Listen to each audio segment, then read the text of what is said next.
Good morning students. आज AP का class आप लोग को चलेगा और एपी में 9 नंबर क्वेश्चन तक आप लोग को ऑफलाइन हुआ है, उसका भी हम कोशिश करेंगे जो ऑनलाइन करवा दें, लेकिन तत्कालीन आज 10 नंबर से आप लोग को बतलाते हैं। एक बार बतलाना चाह रहे हैं जो लड़की लोग और लड़का लोग, 4 महीना आप लोग को गुजर गया है, थोड़ा ध्यान दीजिए पढ़ाई में। आप लोग को जो लगता होगा जो वही पिछले साल वाला रिजल्ट आ जाएगा अगला साल, ये माइंड से डिलीट कर दीजिए बात को, क्योंकि सरकार चेंज हो चुकी है, धीरे धीरे सिस्टम चेंज हो रहा है।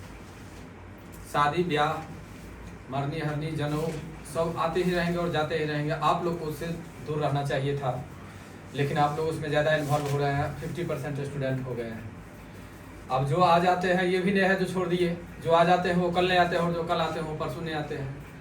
ये सब सिस्टम गलत है। आप लोग सिस्टम को बनाइए अच्छा से, सुंदर से, और पढ़ाई को जोर शोर से आगे की ओर लेकर के चलिए। 4 महीना आप लोग को निकल चुका है और अभी तक आप लोग को मजाक ही लगता है। स्कूल में क्या है, स्कूल में तो अभी 5 दिन 10 दिन पहले आप लोग को क्लास चालू हुआ है। 10 दिन चालू हुआ है, सिलेबस क्लियर हो या ना हो वो तो एग्जाम लेगा ही। इसलिए आप लोग अपने ढंग से पढ़ाई को आगे की ओर खींचिए और थोड़ा सीरियस मोड में खींचिए। देखिए क्वेश्चन जो यहाँ पर है क्या कहता है, किसी एपी का 17वां पद उसके 10वें पद से 7 अधिक है, इसका सारवंतर ज्ञात कीजिए। यहाँ पर 17वां पद मैथ वैसा ही देखिए तो है, 17वें पद है ना। क्या कहता है, किसी एपी का 17वां पद, गौर कीजिएगा, देखिएगा, ध्यान दीजिएगा। कहता है 17वां पद, 17वां पद 10वें पद से 7 अधिक है। क्वेश्चन को समझ लीजिए, यहीं पर बउआ क्वेश्चन को समझ लीजिए। यहाँ पर क्वेश्चन को अगर समझ लीजिएगा, अरे बाबू ज्यादा हंसो नहीं ना, देखो ना तुमसे ज्यादा इंपॉर्टेंट चीज ये है। कहता है 17वां पद उसके 10वें पद से 7 अधिक है। 17वां पद 10वें पद से 7 अधिक है। कॉन्सेप्ट यहाँ पर मिल जाना चाहिए। 17वां पद 10वें पद से 7 अधिक है, दोनों को बराबर कर लिए। अब बताइए क्या यहाँ पर लिख सकते हैं a plus 16d a plus 9d plus 7? कैसे 16 से 17 से 16 हुआ, 10 से 9 हुआ, इसमें तो कहने की कोई जरूरत नहीं होगी। अब आइए देखिए, a plus 16d minus a minus 9d equal to 7। a से a कट गया, 16 में से 9 गया तो कितना, 7d इक्वल टू 7 हो गया। इसीलिए d इक्वल टू 7/7 यानी 1। देखिए इसका सारवंतर 1 है क्या? यस सर है। आंसर में कोई दिक्कत? क्वेश्चन तो देखने में बहुत बड़ा लगता था, बनाने में भी लग रहा था जब बाप रे बनेगा कि नहीं बनेगा, लेकिन कॉन्सेप्ट अगर क्लियर था तो क्वेश्चन में कहीं से कोई आदमी को कोई दिक्कत। देखिए 17वां पद कितने सुंदर है, 10वां पद से 7 अधिक। 17वां पद 10वां पद से 7 अधिक हो गया, कोई दिक्कत नहीं इसमें, क्वेश्चन बन गया। आगे की ओर चले, आइए अगला क्वेश्चन की ओर चलते हैं। देखिए अगला क्वेश्चन भी सेम इसी प्रकार से है। कहता है किसी एपी यानी 3, 15, 27, 39 का कौन सा पद 54वें पद से 132 अधिक है? इससे पहले जैसे बना है सेम उसी प्रकार से है।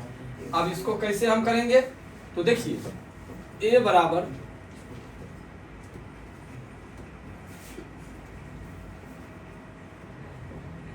क्या हुआ भाई, कुछ मच्छर फिर कहीं बैठा कि नहीं है? बैठा हाँ, चलिए a बराबर 3, d बराबर a2 माइनस a1, ये हो जाएगा 15 घटे 3 यानी 12 निकल गया। तो पहले इस पर से ले लीजिए, an बराबर a plus n minus 1 bracket बंद करके d, तो an इक्वल टू हो जाएगा कितना, a का मान 3 है, n का मान तो नहीं दिया हुआ है, d का मान दिल है 12, तो an बराबर हो जाएगा 3 जोड़ 12n घटे 12 होगा ना। तो an बराबर क्या लिख सकते हैं, 12n घटे 9 लिख सकते हैं। अब क्या कहता है सो देखिए, का कौन सा पद, इसका यानी n कौन n लेंगे जो उसके 54वें पद से 132 अधिक होगा। तो ऐसे लिख सकते हैं 12n घटे 9 बराबर 54वें पद से 132 अधिक है। उसके 54वें पद से 132 अधिक है। इतना बराबर उतना कर लेंगे। अब देखिए 12n घटे 9 बराबर कितने a प्लस 54वें पद कहता है ना कितने प्लस 132। 12n घटे 9 बराबर a का मान 3 जोड़ 53 घटे d का मान कितने है 12 जोड़ 132। 12n घटे 9 बराबर 3 जोड़ 53 और 12 का गुना कर लीजिए। 3 दूनी 6 5 दूनी 10 3 5 6 3 5 1 6 3 636 636 प्लस 132। आइए ना तनिए लेते हुए चले अच्छा से। 12n घटे 9 बराबर 6 2 8 3 11 के एक हाथ में 1 3 1 4 4 3 7 6 1 7। अब हो जाएगा आपको 12n बराबर 771 जोड़ 9 ये माइनस वाला उधर जाकर के प्लस 12n बराबर कितने 780। इसीलिए n बराबर 780 बट्टा 12 12 छक 72 12 पंचे 60। n बराबर कितने 65वां पद। ठीक है सर। 65वां पद उसके 54वें पद से 132 अधिक होगा। देख लीजिए एक बार फिर से क्वेश्चन को। तनिए देखने में लगता है बड़ा, एक बार फिर से बतला देना चाहते हैं इस क्वेश्चन को। अस्थिर से समझिएगा, अस्थिर से समझिएगा तो समझ में आ जाएगा। कहता है किसी एपी 3, 15, 27, 39 का कौन सा पद का मतलब कौन सा n कौन लेंगे जो उसके 54वें पद से 132 अधिक हो। तो n के लिए पहले इतना से हम ये तैयार कर लिए, ज्ञात हो गया। अब कहता है 54वें पद से 132 अधिक है, यानी यही इसमें यहाँ पर n के जगह पर क्या लेंगे जो 100 मतलब सीधे 54वें पद से 132 अधिक हो जाएगा।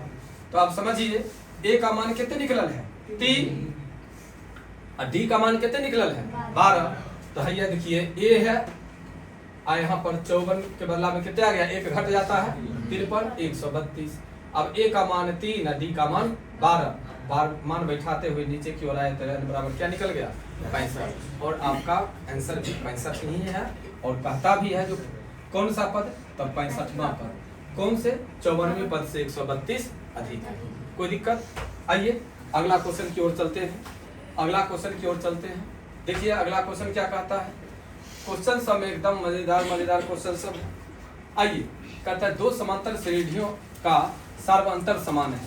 मान लीजिए माना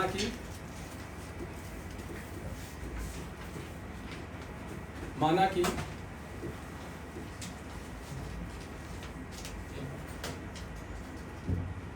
अब देखिए ये क्वेश्चन को कहता है 2 समांतर श्रेणियों का सर्वांतर समान है। तो लिख लीजिए माना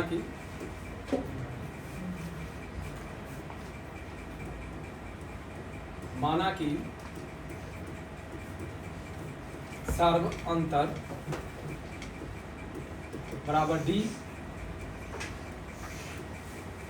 प्रथम पद बराबर a1 द्वितीय पद a2। दुगो समांतर श्रेणी है तो दुगो समांतर श्रेणी में एगो a1 ले लिया और एगो a2 ले लिया। आपका क्वेश्चन होता है, फॉर्मूला होता है an equal to a plus n-1 bracket बंद करके d। तो इस फॉर्मूला के अकॉर्डिंग अगर हम लेंगे तो a1 प्लस यहाँ पर 100वें पद कहता है तो 100 - 1 d। अंतर का मतलब कि घटाओ। यहाँ पर a2 प्लस -1 d।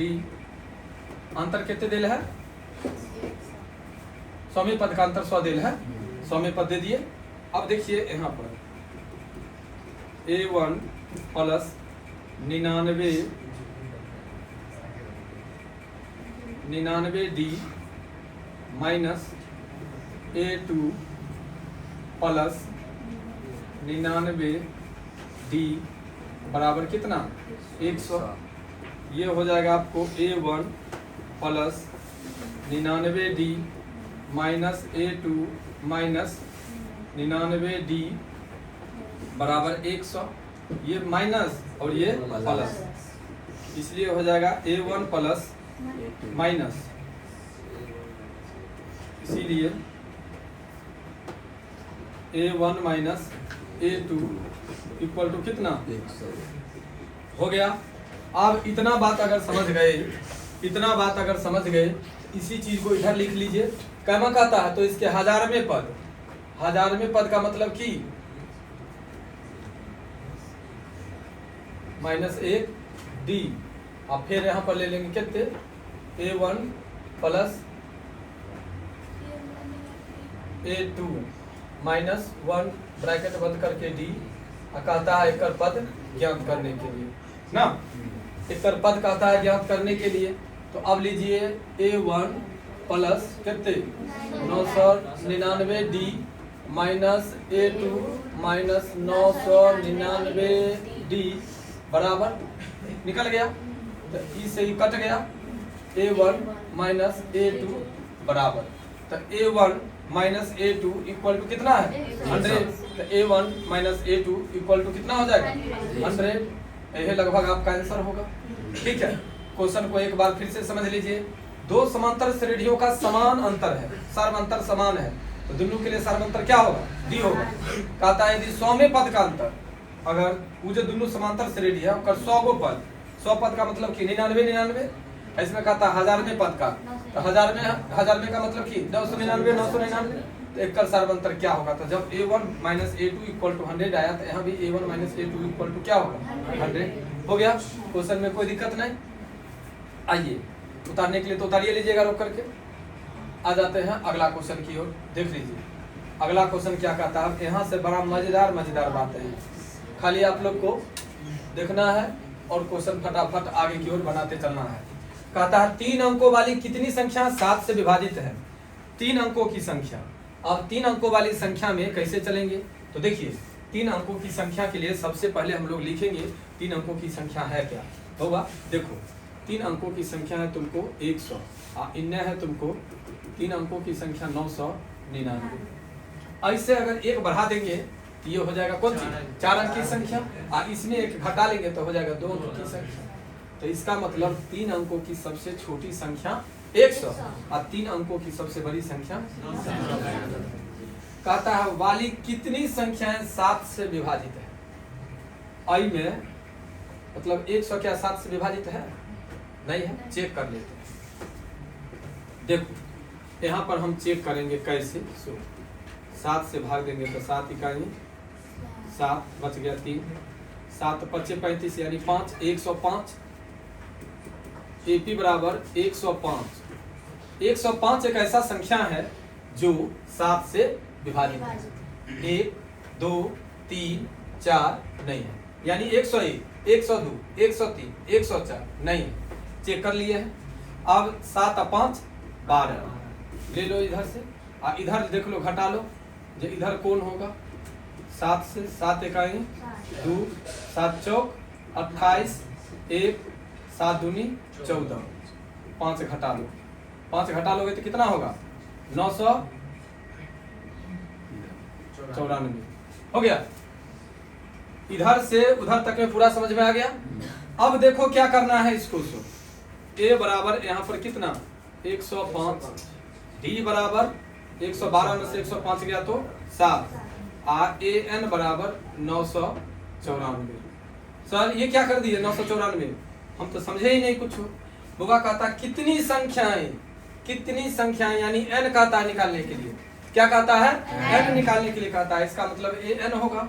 अब लोग फार्मूला से AN equal to A plus n minus 1 bracket बंद करके D। 994 बराबर 105 प्लस n तो निकालना ही है, D में कितने 7, तो 994 घटे 105 बराबर 7n घटे 7। हो गया।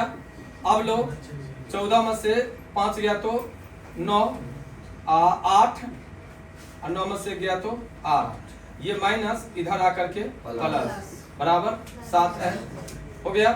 अब क्या करेंगे 9 और 7, 9 7 16 के 6, हाथ में 1, 8 है 1, 9 8, हुआ हल्ला नहीं करो बराबर 7n, इसीलिए n बराबर 8 9 6 बट्टा 7, 7 ही कहीं 7, 7 दूनी 14, 7 8 56। देखो n बराबर 128 है क्या? Yes sir. आ गया। क्वेश्चन को खाली देखते रहो तो क्वेश्चन बनाने में कहीं से कोई दिक्कत नहीं है। एक बार फिर से समझ लेते हैं क्वेश्चन को, एक बार क्वेश्चन को फिर से समझते हैं।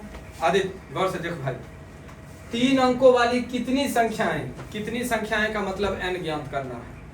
ये चीज तो क्लियर हो गया। जो n ज्ञात करना है जो 7 से विभाजित है, तो 7 से विभाजित के लिए पहले तो 100 ले लिए, 999 ले लिए। अब चेक करेंगे जो 100 है, नहीं तो 101 है, नहीं तो 102 है, नहीं तो 103 है, नहीं 104 है, नहीं 105 है। 105 कर लिए। फिर अब 105 में 7 जोड़ देंगे, वह होगा तो 107 में 105 में 7 जोड़े तो 112 हो गया। अब यहाँ पर 999 नहीं है तो 998 है, 997 है, 996 है, 995 है, 994 है। हम चेक करके लिख लिए। अब लिखला के बाद बैठा लिए एपी पर, यानी प्रथम पद तो 105 हो गया। सारवंतर मतलब कि दूसरा पद माइनस पहला पद, तो 112 में से 105 गया तो कितने 7 और 994, और उसको एपी पर बैठा दिए। कोई दिक्कत? क्लियर है? देखिए क्वेश्चन क्या कहता है। अगला क्वेश्चन भी सेम इसी प्रकार से है। ये क्वेश्चन आप लोग को हम बैठा देते हैं और इसका जवाब आप लोग को देना है। देखिए देखे हैं लगभग 250 कमेंट आया हुआ है। अभी हम देखे नहीं है, चेक नहीं किए हैं, लेकिन आप लोग का कितना है नाम बाय नाम पता चलेगा आज, क्योंकि आज हम फ्री होंगे। ठीक है, कल ज्यादा बिजी थे, हम फ्री आज होंगे। आज अगर फ्री होंगे तो आप लोग का चेक करेंगे। होमवर्क ये याद रखिएगा, चाहे सोशल मीडिया पर होमवर्क हो चाहे आपको क्लास में हो, होमवर्क चेक करने में कंप्रोमाइज नहीं होगा। जो लड़की जो लड़का आप लोग क्लास को ठीक है अच्छा से कर रहे हैं तो उनका हम जरूर आज देखेंगे कमेंट। देखिए कहता है 10 और 250 के बीच में 4 के कितने गुणज है। तो देखिए पहले ले लीजिए एपी बराबर 10 में 4 से भाग लगेगा क्या? नहीं। 11 में 12 में लग जाएगा, तो दे दीजिए 12 के बाद 16 और अंतिम में 248, क्योंकि 250 में 4 से भाग नहीं लगेगा, 248 में लगेगा। अब बताइए ए बराबर कितना 12 और डी बराबर कितना 4 और ए एन बराबर कितना 248। आगे का प्रक्रिया तो आप लोग कर लीजिएगा, तो इसका कमेंट बॉक्स में आंसर दे दीजिएगा ना। यहाँ पर छोड़ देते हैं इसको। ठीक है, एगो और देख लेते हैं 15 नंबर क्वेश्चन क्या कहता है। 15 नंबर क्वेश्चन देख लेते हैं और आज के क्लास में इतना ही रहने देते हैं 15 नंबर तक के लिए। कहता है n के किस मान के लिए दोनों समांतर श्रेणियों 63, 65, 67 और 3, 10, 17 के में पद n में पद बराबर होंगे। यहाँ पर n छुटा हुआ है, n में पद बराबर होंगे। देखिए तो n ने छुटल है, n छुटल होगा क्वेश्चन में। तो अब क्या करेंगे यहाँ पर, तो देखिए a बराबर कितना 63, b बराबर कितना a2 माइनस a1। तो a2 माइनस a1 अगर लेते हैं बउआ तो कितना हो जाएगा 65 घटे 63 यानी 2। बुआ बैठा लो ना फार्मूला पर बैठा लो, देखो आसानी से आंसर आ जाता है कि नहीं। सो कितना हो जाएगा, ए एन में तो कुछ है ही नहीं है, ए में कितना 63, एन में कुछ नहीं देल है, डी में कितना 2। तो ए एन बराबर कितना होगा बउआ 63 प्लस 2n घटे 2। तो ए एन बराबर कितना 63 में से 2 गया तो 61 जोड़ 2n। मान लो समीकरण एक क्या, एक बार फिर से समझ लो। पहले इतना से मेरा शरीर से ढका गया था, देख लो। a बराबर 63, d बराबर a2 माइनस a1 यानी 65 घटे 63 बराबर कितना 2 आ गया। अब इसको ए एन वाला फार्मूला पर बैठा दिए तो a plus n minus 1 bracket बंद करके d इस पर निकल गया। ये देखिए तो निकल गया। पुनः प्रश्न से मैं क्या करेंगे, a बराबर 3, डी बराबर 10 घटे 3 यानी 7। तो ए एन बराबर क्या होगा भाई, वही फॉर्मूला होगा ना। तो लो ना, ए एन बराबर 3 जोड़ एन घटे 1 करके डी में दिल है कितने भाई 7 है, इनमें वाला में 7 है। तो ए एन बराबर हो जाएगा 3 जोड़ 7 एन घटे 7। तो ए एन बराबर -4 जोड़ 7 एन, समीकरण 2 हो जाएगा। देख लो बउआ, चलिए देख लो ए बराबर 3 डी बराबर 10 - 3 यानी 7। तो फॉर्मूला पर बैठा दिए, समीकरण 1 और समीकरण 2 हो गया। ले लो समीकरण 1 घटे समीकरण 2। समीकरण 1 क्या है, ए एन बराबर 61 जोड़ 2 एन ए एन बराबर -4 जोड़ 7 एन। तुम लोग क्या पढ़े हो, भिन्न चिन्ह में जोड़ और समान चिन्ह में घटाव। देखो कट गया 61 4 65 यहाँ पर हो जाएगा तुमको 5n बराबर में 0। ये माइनस इधर आकर के क्या हो जाएगा प्लस, ये 65। इसीलिए n बराबर हो जाएगा 65/5 यानी 13 × 5 = 65। 13वें पद कौन पद होगा, 13वें पद। देख लो आंसर है ना। एक बार फिर से हम समझते हैं इस क्वेश्चन को एक बार फिर से देखते हैं। देखो सबसे पहले तुम लोग को बतला दें, एपी कहा जाता है जो बहुत हार्ड होता है, लेकिन एपी हार्ड नहीं है। तुमको मैथ में सबसे अगर आसान कोनो चैप्टर है, अगर फार्मूला याद है तो त्रिकोणमिति, अगर फार्मूला याद है तो, अब फार्मूला याद नहीं है तो त्रिकोणमिति नहीं। त्रिकोणमिति तो बहुत हार्ड है। जो लड़का को फार्मूला याद नहीं है उसके लिए त्रिकोणमिति बहुत हार्ड है। और तब ऐसे अगर बात करोगे तब सब मैथ हार्ड है, क्योंकि तुमको फार्मूला नहीं आता है, कैलकुलेशन नहीं आता है, जोड़ घटाव गुना भाग आता ही नहीं है, तो क्या सांख्यिकीय बना लोगे? सांख्यिकीय के लिए भी तो जोड़ घटाव की जरूरत होती है, उसमें भी 2-3 गो फार्मूला है, ठीक है। लेकिन अगर ऐसे मान करके चलोगे तो सांख्यिकी भी आसान है, यहो चैप्टर आसान है। बताओ अभी लग रहा है हार्ड है। n के किस मान के लिए, n का मान क्लियर है निकालने के लिए, दोनों समांतर श्रेणियों, एगो समांतर श्रेणी है 63, 65, 67 ... तो उससे निकालिए समीकरण। कहता है और 3, 10, 17 तो इससे निकालिए समीकरण 2। कहता है के n में पद बराबर होंगे, यानी n तो 13वें पद 1 कर और 13वें पद 1 कर, दोनों लेंगे तो दोनों में सेम होगा। क्लियर। दो चर वाले रैखिक समीकरण में, त्रिकोणमिति में सब जगह तो पढ़े किए हैं। अगर बहुपद में भी पढ़े हैं, जो अगर समान चिन्ह रहता है तो घटाव होता है, भिन्न चिन्ह रहता है तो जोड़ होता है। निकाल दिए, ठीक है। ये क्लास आज का कैसा लगा जरूर बताइएगा आप लोग। तब तक के लिए बाय।